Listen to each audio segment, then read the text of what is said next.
asalaamaaleykum sama gars ñi tey le mercredi 18 juin 2025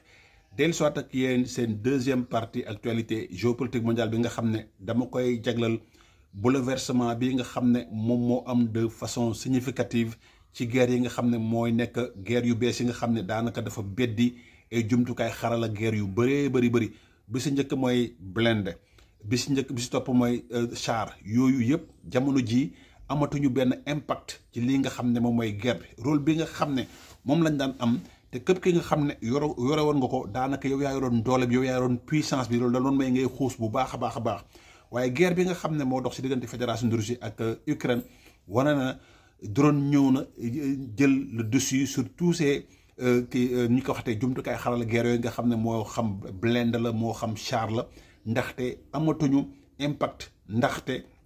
drone yi fexe nañ ba dajite leen seen place mooy maanaam nekkatul li nga xam ne mun na gaaral ab réew wala ay soldats ñu mën a am ay ndam ci théâtre d'opération bi te loolu exemple bi koy firndeel mooy exemple bi nga xam ne wax naa leen ko mu tukkee opération spéciale bi nga xam ne Vladimir Poutine mu ngi koy amal ci réewum Ukraine moom nag dafa àddu jëm ci escalade bi nga xam ne moo am ci fii nga xam ne mooy diggante njiitum réewum ñu koy waxatee Israël ak Iran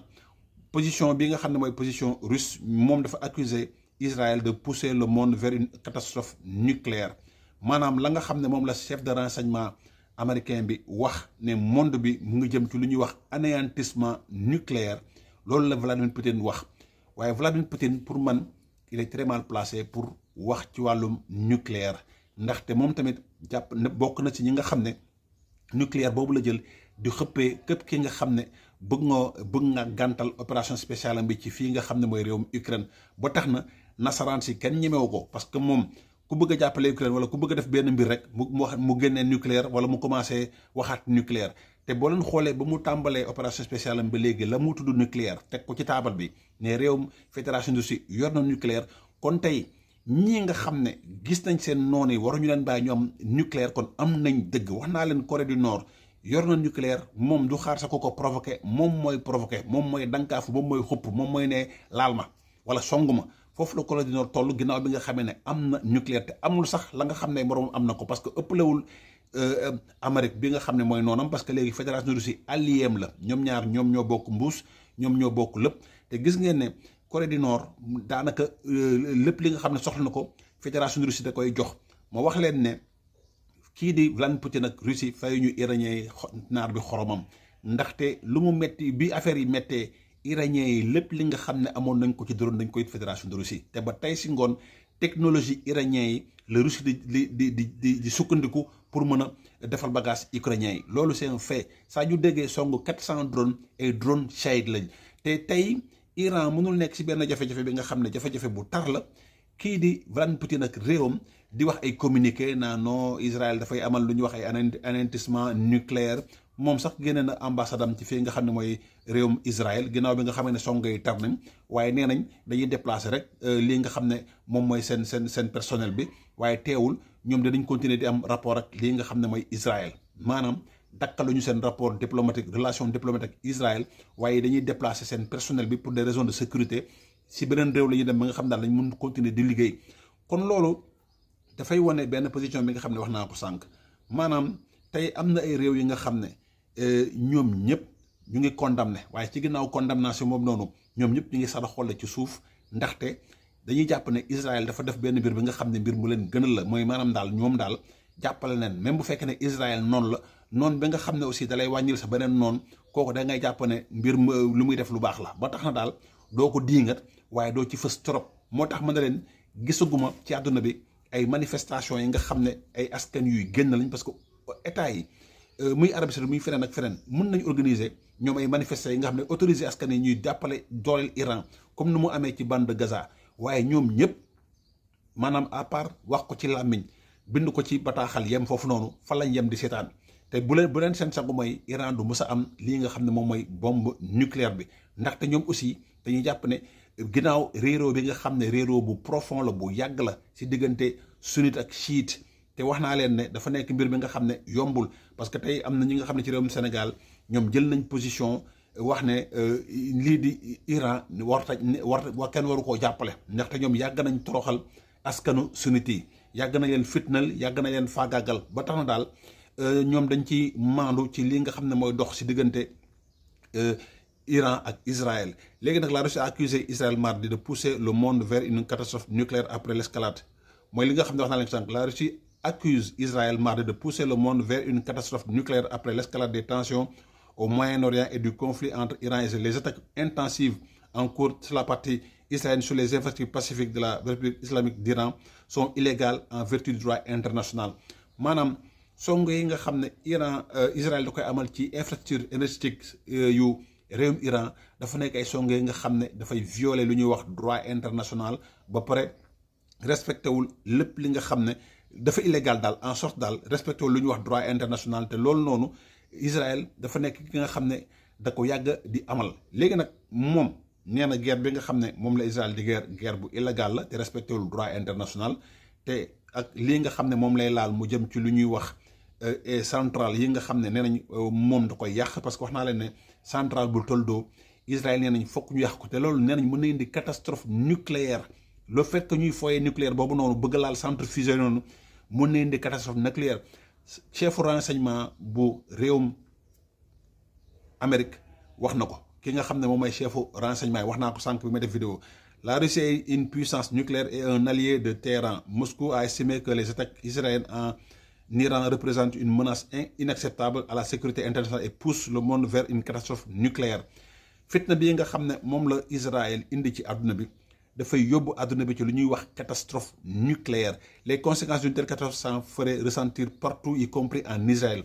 Nee na conséquences yi dina yegg si ba réewum Israël mooy maanaam du yem Iran kese dina yegg si ba fii nga xam ne moom mooy réewum Israël. Léegi nag mu ne partout y compris Israël. Selon la déclaration, la Russie a demandé à Israël de cesser ses attaques sur les infrastructures nucléaires et sites sous surveillance de l'Agence internationale d'énergie atomique. Maanaam mu ngi sàkku ci Israël ak Benjamin Netanyahu ñu dakkal song yi ci lépp li nga xam ne ay infrastructure stratégique énergétique lañ ci nga xam ne AIA moo koy contrôler mooy agence internationale de l'énergie atomique. waaye xam ngeen ne moom ba muy guerre moom tamit def na lu nu mel de ndaxte moom song na centrale nucléaire u Zaporijia teg ko loxo te mu nekkoon li nga xam ne mën naa menacer sécurité àdduna bi yëpp parce que centrale nucléaire bu Zaporijia moo nekk centrale nucléaire bi gën a rëy ci àdduna bi daanaka am na lu mot ay 6 réacteurs moom indi na fa guerre bi ba ci buntu bi déjjiti soldats ukrainiens yi téye contrôle centrale nucléaire boobu noonu kon tey est-ce que il est habilité à donner des leçons li nga xam ne moom la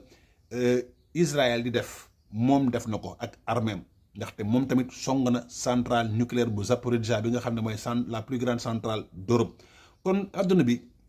wax naa leen ne bu ñuy xool mbir yi ca au fond am nay mbir yi nga xam ne ree da lay jàpp parce que yow la ngay tuumal sa morom yaa ngi ca toog yaa ngi ca fanaan yaa ngi cay yendu mooy maanaam la nga bañal sa morom yow yaa ngi ci taqrib yaa ngi koy def nu mu gën a neexee nu mu gën a safee te doo ci am benn xarma yàlla mooy maanaam booy wax da ngay mel ni kuy fàtte sa bopp parce que te la ngay wax yow yaa ci jiitu ke kay def maanaam tey Israël am na ki nga xam moo ko jiitu ki nga xam ne song na lii nga xam ne moom mooy centrale nucléaire bu Zaporijia ba jamono joon ñëpp doon wax ne bu fa bombe kalaatee mën na nekk benn catastrophe majeure mooy li nga xam ne moom la Israël di nekk def nii Vladimir Poutine ak arméem ñoom ñoo ko ci jiitu. léegi nag xam ngeen ne guerre bi moom tàmbali na maanaam jamono ji guerre bi dafa nekk li nga xam ne tar na benn peeru tar bi nga xam ne kenn xamul fan la yëfi di mujjee. xam ngeen démb njiitu beneen Amérique convoqué na lii nga xam ne moom mooy benn conseil de défense wax naa leen sànq ne réewum Chine yi tamit moom tamit mu ngi natt boppam ci wàllum nucléaire parce que jàpp nañ daal garantie bi gën a wóor ci àdduna bi mooy am bombe nucléaire boobu daal yaakaar naa ne boo ko amee rek kenn du la ñemee song. léegi nag kii nga xam ne mooy Kaja Kallas nekk commissaire Union européenne dafa am benn wax bi nga xam ne wax bu am solo la wax dafa ne la Russie n'a aucune chance si les pays OTAN restent unis. Nous devons rester unis maanaam OTAN bu doonee benn réewum Russie amul benn chance parce que dafa ne pendant la guerre froide les États-Unis et leurs alliés ont largement surpassé l'Union soviétique maanaam ci jamonoy guerre froide États-Unis ak OTAN ak seeni alliés ñoom dañoo ruppi lii nga xam ne moo nekkoon Union soviétique ci fànn yépp léegi nag nee na mais nous devons surpasser aujourd'hui face à l'OTAN et à l'UE, la Russie n'a aucune chance, mais nous devons rester unis, a-t-il déclaré depuis le Parlement armé de Strasbourg, quelques jours d'un sommet de l'ère Atlantique à La Haye. xam ngeen alliance atlantique dafa war a daje ci fii nga xam ne mooy à La Haye léegi nag ci loolu la waxee ne Russie amul benn chance ak Union européenne ndaxte ci ak Union européenne ak OTAN ak États-Unis maanaam bu ñu booloo doon benn Russie ne fera pas le poids ndaxte ci jamonoy guerre froide États-Unis OTAN ak Union soviétique dañ leen ruppi woon bu lu bëree bëri mais maanaam dañ leen raw ba war leen ne ñoom dañ leen a raw ci lu bëree bëri ba tax na moom jàpp na ne te xam ngeen ne Union européenne dafa jël ay décisions yu am solo wax naa leen barki démb ne États-Unis dakkal na lépp li nga xam ne ay relation contact bilatéral la woon ci wàllum diplomatie ak réewum fédération de Russie loolu def naa vidéo expliqué leen ko maanaam ndaje bi nga xam ne moo naroon am ci bés yi ñu dem lii di réewum États-Unis dakkal na ko de façon unilatérale léegi nag xam ngeen jamono ji Russie am na chance ci monde occidental bi ci les démocraties occidentales waxoon naa leen ko parce que démocratie occidentale jubóowuñu ci biir Union européenne am na réew yi nga xam ne pro russe lañ Hongrie pro russe la Slovaquie pro russe la ñoom lépp li nga xam daal luy sonal Vladimir Poutine la dañ koy bloqué wala dañ koy gàntal parce que bëgguñu yenn sanctions yi mais mu fekkee ne Union européenne dafa jël décision ne à partir de 2027 benn ci membre Union européenne yi dootul jëndati gaz wala pétrole russe wax nañ ko acté nañ ko processus bi démarré na maanaam lu ñuy wax sevrage progressif à fur et à mesure ñuy avancé fii ba 2027 képp ki nga xam ne da nga bokk biir Union européenne dootoo mun a jënd pétrole wala gaz russe engrais bi wax naa leen ne jël nañ décision bi parce que dañoo bëgg a amal lu ñuy wax sevrage mooy maanaam ñu koy waxatee am lu ñuy wax sécurité alimentaire dootuñu fédération russe du nekk ci li nga xam ne ñoom dañ cay dépendre léegi nag damay ñëw ci benn actualité bi nga xam ne moom mooy actualité bu bees bi nga xam ne moom laa leen bëgg wax mu jëm ci xeetu guerre bu bees bi nga xam ne am na xam ngeen bu njëkk bi dañuy wax la suprématie aérienne ne tient qu'un seul de l'aviation classique les essais de drones souvent bon marché mais redoutables efficaces ont inversé les rapports de force sur les terrains pour les troupes au sol avancé devient une entreprise risquée chaque mouvement pouvant être répété suivi d'un anéantissement à distance guerre yu njëkk ya bu njëkk ba boo amee avion rek daana nga yow gañe nga guerre bi mooy maanaam contrôler nga lépp mooy lu ñuy wax suprématie aérienne léegi nag gis nañ ne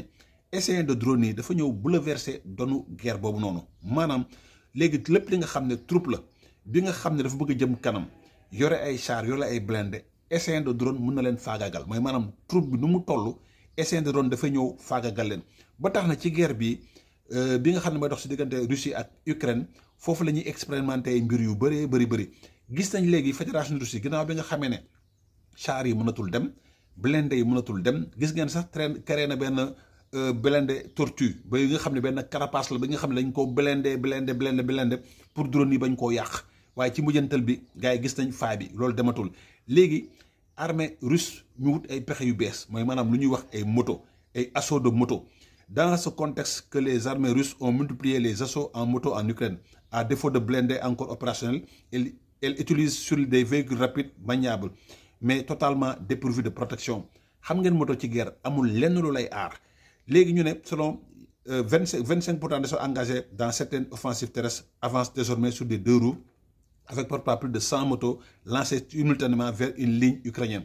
léegi ñu ne tactique bi nga xam ne moom la Russie di utiliser dañuy sànneendoo lu mot 100 motos ci défense ukrainienne yi xam nañ ne lañ ci soxla cette tactique qualifiée de course à la mort par les soldats eux-mêmes repose sur une logique brutale aller plus vite que les drones comme l'indique Forbes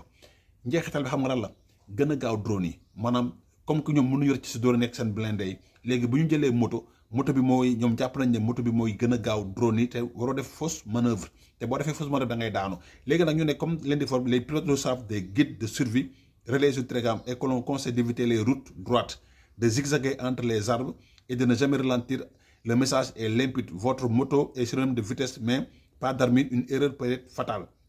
Sa moto amul lenn la ciy aar lenn cote lañ la laaj mooy maanaam votre moto est synonyme de vitesse mais pas d'armure mooy maanaam pour mu gaaw kese la mais pas lu lay aar mais la vitesse ne fait pas surtout lorsque l'assaut de Pokrovsk décrit à 150 motos étaient envoyées contre les lignes ukrainiennes. Le bilan est lourd 240 soldats tués et blessés 96 motos détruites maanaam bu ñuy song Pokrovsk ñu ngi utiliser 150 motos lañu utiliser ñu nekkoon presque 240 soldats lañ ca faat 96 motos yi dañ leen yàq.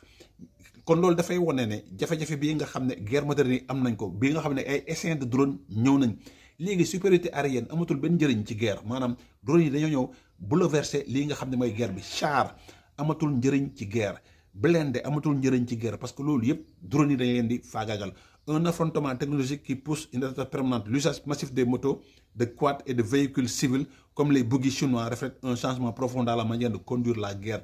kon gis ngeen ne léegi guerre bi ñaar la drone ak technologie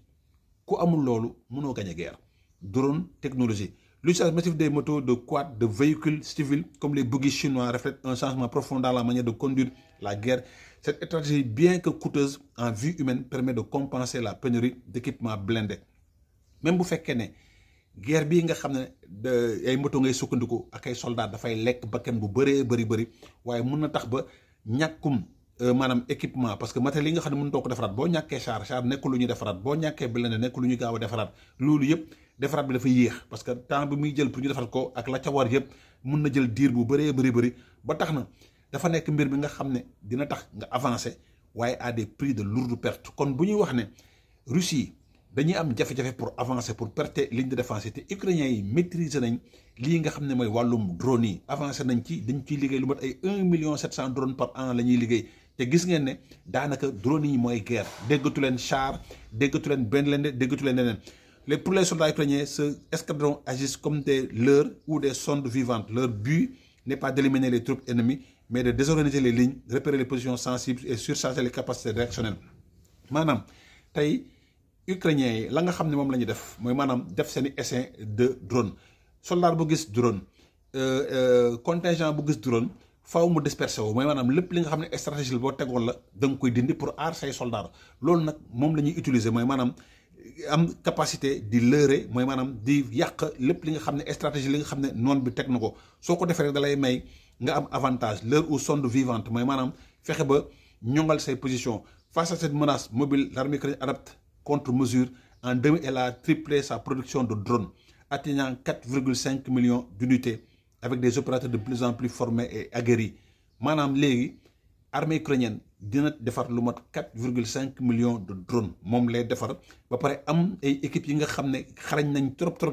L'émergence probable des drones anti-moto dotés de têtes explosives à fragments n'est plus une simple hypothèse. Maanaam jamono ji lépp li nga xam ne def nañ ko ci guerre rek am na tontu buy ñëw. Gis nañ ne léegi soldats russes yi moto la ñuy utiliser parce que mënuñu utiliser blindé mënuñu utiliser char léegi ñuy ngoy ci moto yi léegi ñoom tamit seen drone yi dañ leen adapté ci moto yi nga xam ne dafay zigzag parce que nañ doo def ligne droite da ngay dugg ci ruq yi dugg ci pax yi ba pare xël pour mën a mucc waaye xam ngeen ne moto ci guerre wax dëgg neex yàlla nekkul pexe bi nga xam ne dañ ko utiliser rek mais nekkul pexe bi nga xam ne pexe bu baax la. La guerre en Ukraine devient un champion d'expérimentation tactique où chaque innovation appelle une contre-innovation maanaam guerre bi champ d'expérience la kenn bu amee benn innovation faw kooku indi beneen contre innovation mooy maanaam foog mu di luy faagaagal li ni mel moo tax ma ne leen américains yi européens yi ñëpp a ngi jàngee ci lii nga xam ne moo dox ci opération spéciale bi parce que foofu moo nekk laboratoire xam nga laboratoire fa la ñuy defee ay test di xool ban garab mooy faj jël ay jënax ay muus di safay expérience guerre bii nga xam ne mooy dox ci diggante Ukraine ak Russie expérience la pour àdduna bi yëpp ñëpp a ngi ci jàng chinois yi américains yi européens yi parce que gis nañ ni foofu daal risque na trop pour lépp li nga xam ne dafa jëm ci wàllu boobu noonu leneen bëggoon indi seen actualité seen xarit la woon Léon Baltasar le Caméléon dina ñaanal kenn lu jàmm ak salaam